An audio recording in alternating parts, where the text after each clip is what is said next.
Hey, it's Greg Brown, the storyteller, poet laureate of aviation.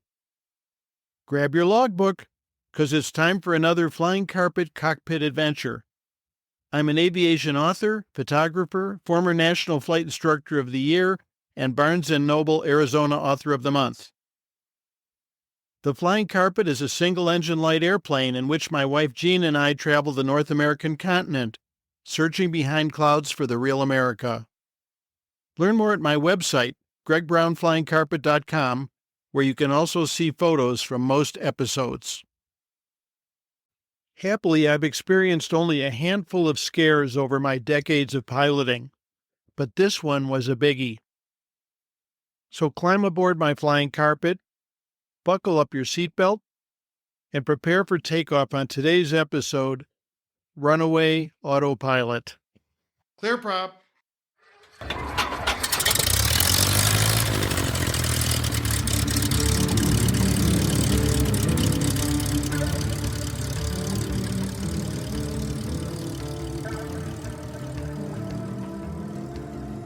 Years ago, when I worked a non-flying day job and flight instructed part-time on evenings and weekends, one of my instrument students surprised me mid-lesson with an unexpected offer. Pete and I belonged to the same flying club and had flown quite a bit together.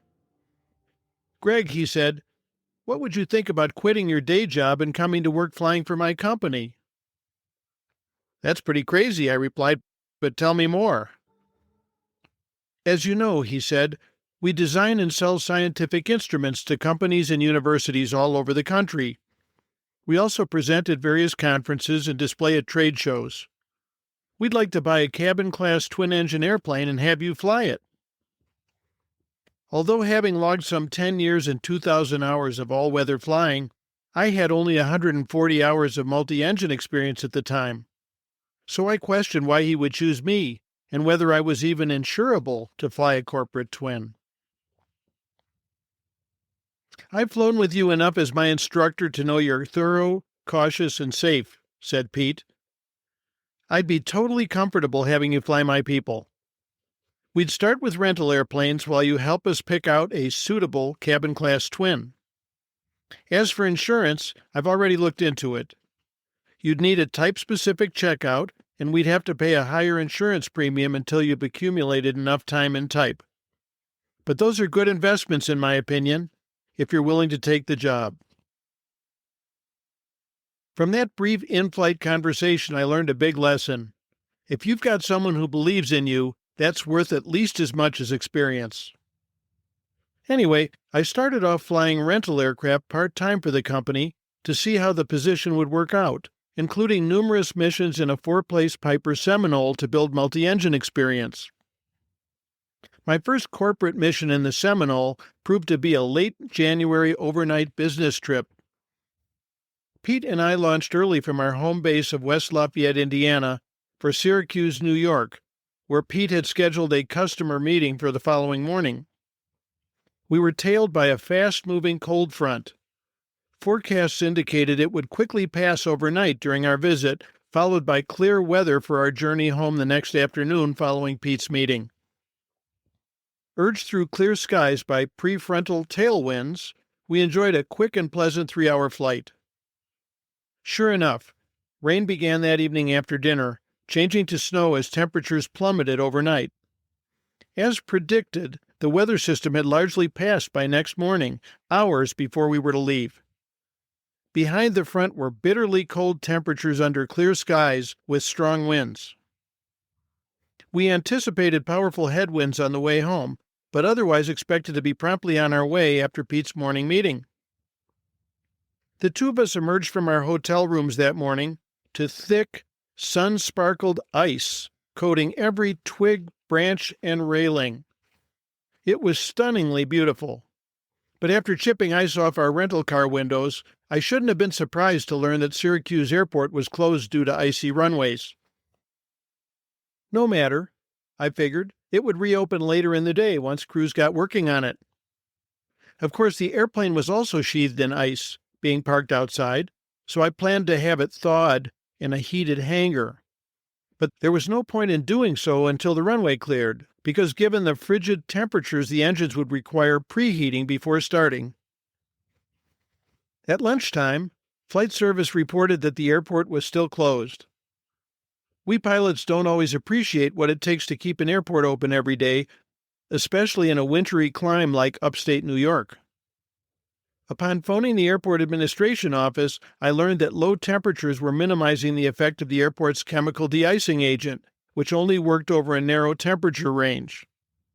And more problematic, strong winds were blowing the de-icer off the runway before it could take effect.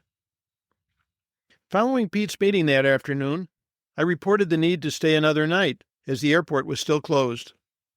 Pete informed our wives and his business, then booked us dinner at a nice local restaurant. We extended our hotel rooms, enjoyed a pleasant evening on the town, and hit the hay.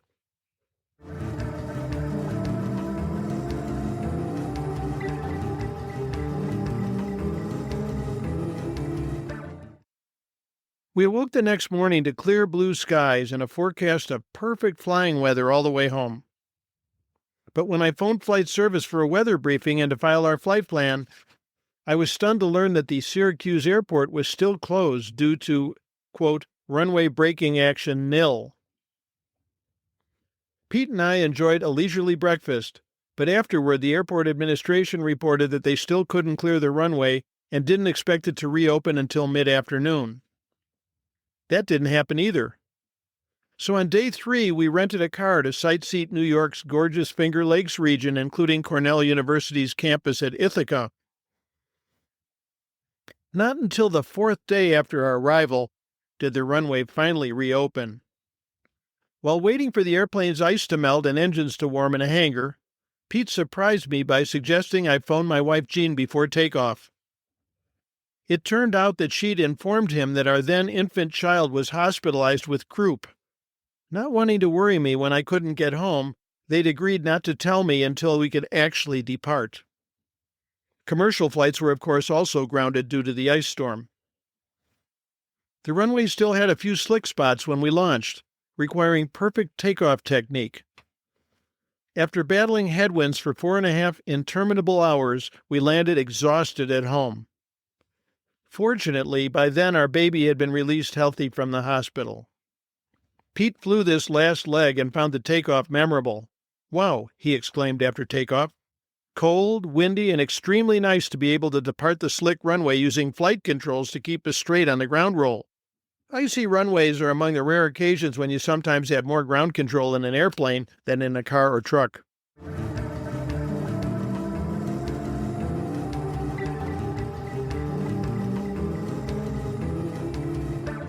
Following numerous missions in rental aircraft, especially the Seminole when available to build multi-engine experience, I gave notice at my day job and went full-time with Pete's company.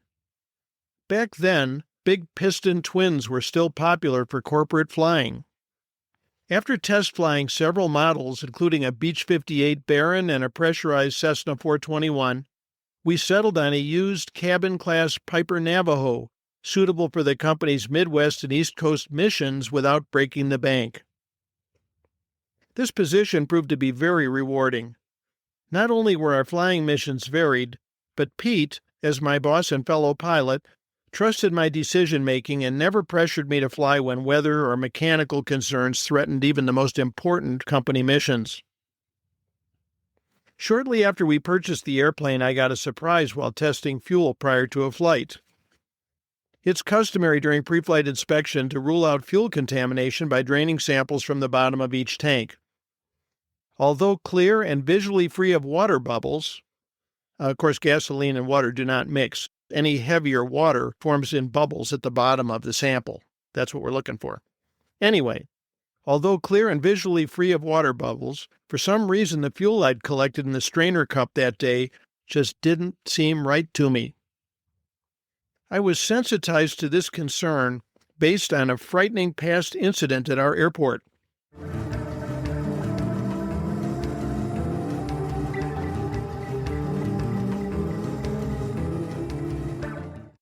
That particular airplane had been a Piper Navajo like ours, equipped with 2 brand-new piston engines.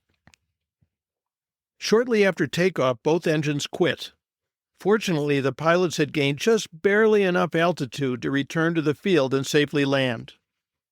It turned out that the airplane had been misfueled with jet fuel, resulting in the near-tragic incident and ruining both new engines. Afterwards, we local flight instructors learned valuable lessons from the mishap. Jet fuel is kerosene, while most light aircraft piston engines burn aviation gasoline, commonly called avgas. Now, kerosene burns hotter than gasoline and has a different flash point, so it doesn't explode at the quote-unquote normal time in a gasoline engine's power stroke. The effect of this is that when a piston aircraft is misfueled with jet fuel, the engine will run okay at low power settings, at least for a while. But at high power settings, the engine can overheat and seize. Since high power settings are first used on takeoff, in the stereotypical misfueling incident, a piston aircraft takes off successfully and then suffers engine failure at the worst possible time, a few hundred feet above the ground. The pilots of that Navajo had been lucky to survive. Anyway, at our next flight instructor meeting, the chief mechanic had distributed 2 unmarked fuel samples, challenging us to identify which was pure avgas and which was the contaminated mixture removed from the afflicted Navajo twin. Despite lots of snipping and color checking, no one could tell the difference. It turned out that the misfueling had resulted in a mixture containing about 10% jet fuel. Enough to kill the Navajo's engines, but not enough to cause detectable changes in fuel color or odor. Then our mechanic shared the following tips for ruling out the presence of jet fuel in avgas. When sampling fuel from your piston aircraft, dribble a little on your finger. Avgas should rapidly dry away, leaving at most a dry whitish residue. But kerosene is oilier than gas, and if there's some in the fuel, you'll be left with an oily residue on your fingers.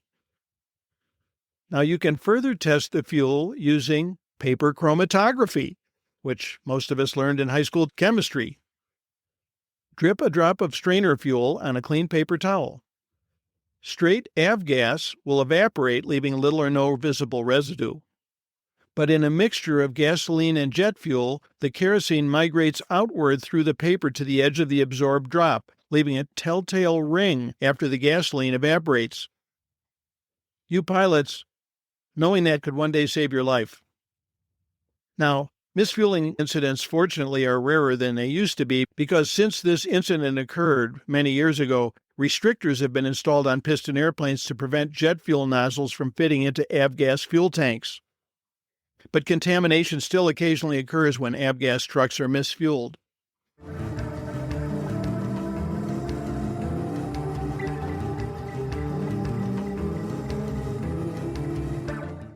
Based on those concerns, I dribbled a drop of sampled fuel on my hand. Happily, there was no oiliness to suggest the presence of jet fuel. Still, the fuel did not feel right, and after further agonizing over several more drained samples, I finally determined what was wrong. As it turned out, the strainer cup and several more after that contained only water, which had apparently entered through a leaky recessed fuel cap during rain the night before. So much water had entered the tanks that it had completely displaced the lighter gasoline from the bottom. We certainly would have suffered starting difficulties, if not engine failure, had the problem not been detected ahead of time. Canceling the day's mission, I sent the airplane off to maintenance to have the affected tank drained, purged of water, and all fuel cap gaskets replaced.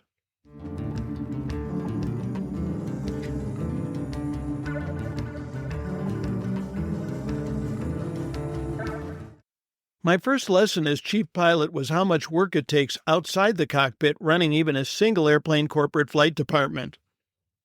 I found myself investing at least as much time managing maintenance and logistics as piloting. For one thing, radios were far less reliable back then, meaning frequent visits to our local avionics shop. After suffering a partial panel instrument approach, I ferried the airplane repeatedly to another airport where a more sophisticated shop finally solved the problem. Then one day the landing gear wouldn't retract after takeoff from Atlantic City, New Jersey. Alone with another pilot on that leg, and with the wheels safely locked down, we decided to continue on home. Better that than having it not extend for landing, but flying the normally speedy twin home from the East Coast at 130 knots maximum gear extended speed was memorable for the wrong reasons. That, of course, resulted in another visit to the shop. Most of our flights, however, were enjoyable and uneventful. I shuttled employees to trade shows via Chicago's Meigs Field before Mayor Richard M. Daley ordered that airport bulldozed, and I flew missions throughout the Midwest, East Coast, and to Florida and Texas. But there were piloting lessons, too. After cranking up the Navajo one rainy morning at Washington Dulles International Airport with a plane load of passengers, I received a labyrinthine taxi clearance to 11,500 foot, runway 1 left for a mid-runway intersection takeoff. Along the way, I noted a newly intermittent radio transmitter and a tiny dribble of water trickling down the windshield. This raised fears that leaking rainwater might threaten our radios. Now, Dulles is huge, and while taxiing for what seemed like miles, I twiddled and tested all the avionics. By the time we got to the designated takeoff intersection, I'd satisfied myself that the radios were fine, but had lost focus on my assignment. "Cleared for takeoff, runway 1 left," said the tower. So I rolled onto the runway and applied power. "Navajo 751, said the tower. "You're taking off on runway 19 right, but I assigned you runway 1 left." I chopped power, horrified, and applied the brakes. "Stop the plane, turn around, and take off in the other direction," ordered the controller. Now, for you non-pilots, runways have 2 numbers, and your compass heading on takeoff or landing corresponds to runway number. So here, you're either taking off on runway 1 going north, or you're taking off on runway 19 going south. And in this case, my taxi clearance took me to an intersection right in the middle of this very long runway, so I had turned the wrong way for takeoff.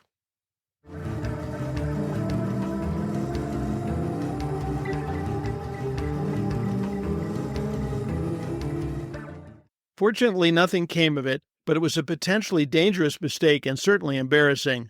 When my business passengers found out why I'd reversed direction on takeoff, they ribbed me about it for months afterwards.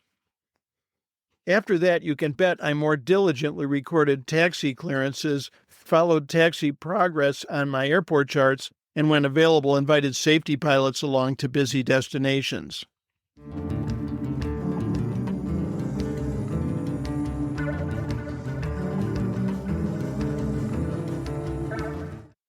Sometime after this event, I experienced a far more threatening adventure.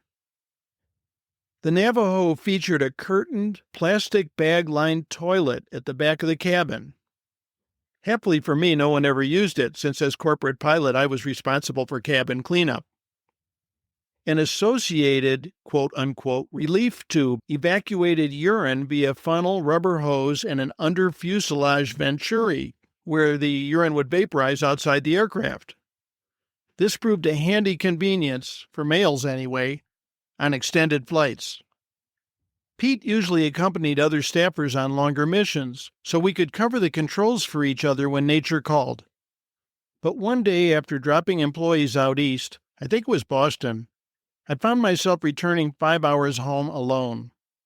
After sipping coffee from my thermos early in the trip, I suddenly realized I'd forgotten to bring a relief bottle and became increasingly focused on how to safely and sanitarily relieve myself.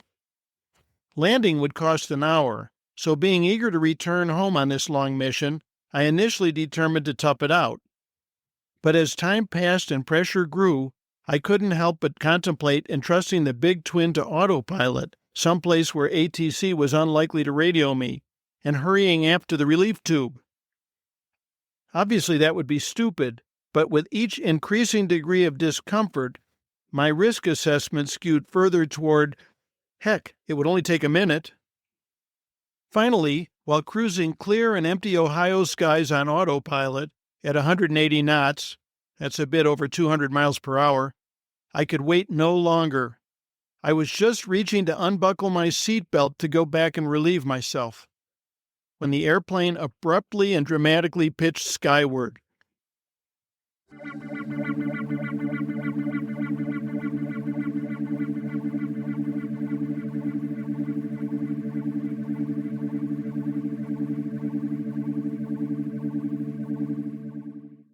It was all I could do given the associated shock, speed, and G-forces to regain control before going vertical, disconnect the autopilot, manage power, and wrestle the big twin's nose gently back down.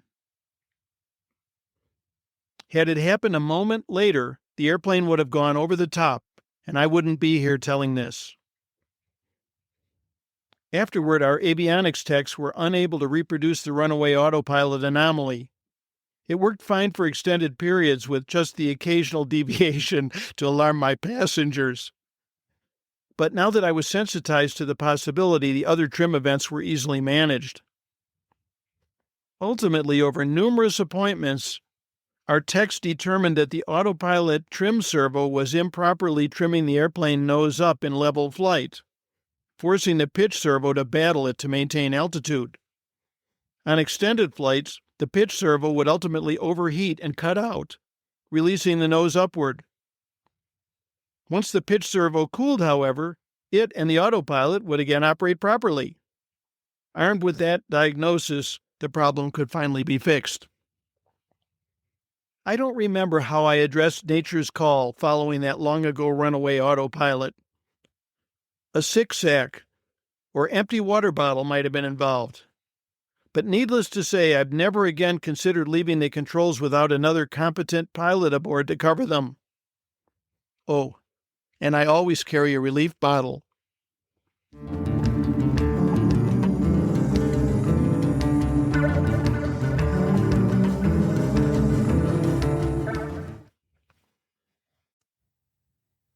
Thanks for riding along on today's Flying Carpet adventure. Find photos from most episodes at gregbrownflyingcarpet.com. While there, check out my aviation adventure book, Flying Carpet, The Soul of an Airplane, for which I was named Barnes & Noble Arizona Author of the Month. You'll also find my other aviation books there, and my Views from the Flying Carpet aerial photography available in fine art metal prints.